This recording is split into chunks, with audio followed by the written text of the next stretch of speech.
Tirupati DBR రోడ్లోని వైఎస్ఆర్సీపీ నేత శేఖర్ రెడ్డికి చెందిన నూతన భవనం కూల్చివేతను అడ్డుకున్నారు.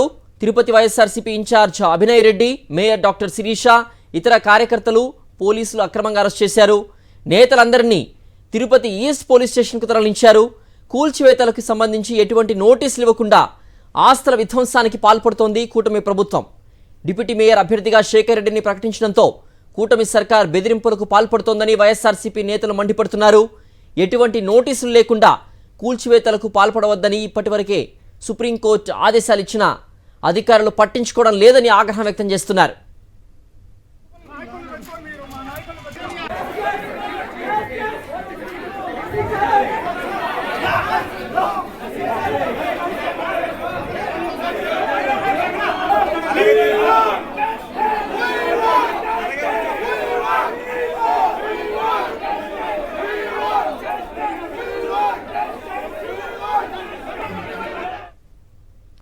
తిరుపతి నగర కార్పొరేషన్ డిప్యూటీ మేయర్ ఎన్నికల నేపథ్యంలో కూటమి ప్రభుత్వం కక్ష సాధింపు చర్యలకు దిగుతోందని మండిపడ్డారు వైఎస్ఆర్సీపీ తిరుపతి నియోజకవర్గ incharge Bhuman Abhinay Reddy.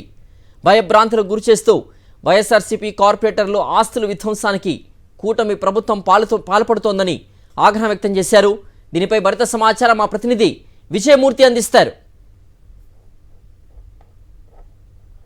Tirupati corporation deputy mayor ఉప ఎన్నికకు సంబంధించి ప్రధానంగా యొక్క ఎన్నికల నోటిఫికేషన్ జారీ చేసింది.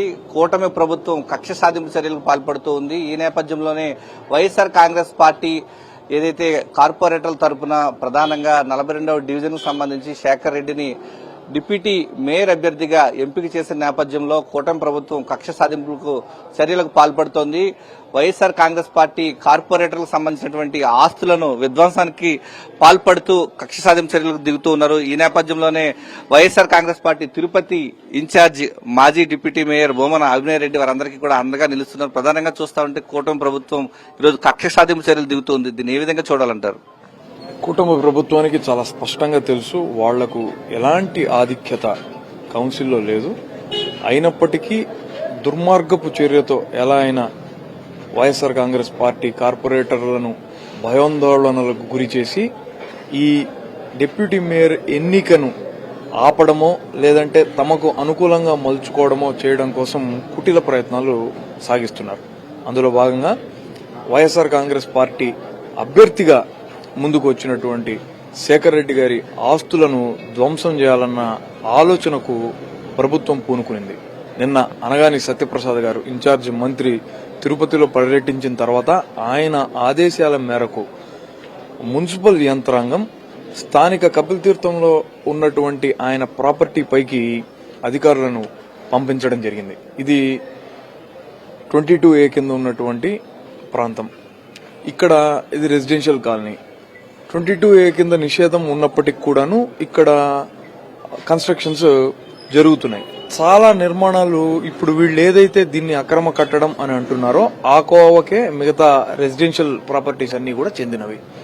వాటన్నిటి జోలికి వెళ్లకుండా శేఖర్ రెడ్డి గారి జోలికి మాత్రమే రావడం వెనక ఉన్నటువంటి ముఖ్య ఉద్దేశం రాజకీయ ఒత్తిడే.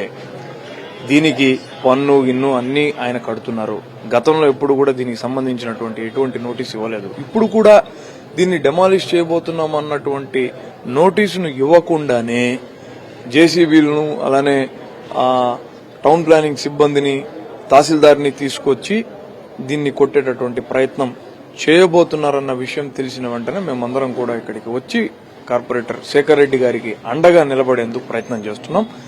ఖచ్చితంగా మేమందరం కూడా ఏ ప్రయత్నానికైతే ఈ కూటమి ప్రభుత్వం పాల్పడబోతోందో దాన్ని నిలువరించడానికి సిద్ధంగా ఉన్నామన్న విషయాన్ని మీ ద్వారా ప్రజలందరికీ తెలియజేస్తాం. సుప్రీంకోర్టు ఇచ్చినటువంటి డైరెక్షన్స్ కూడా ఉన్నాయి.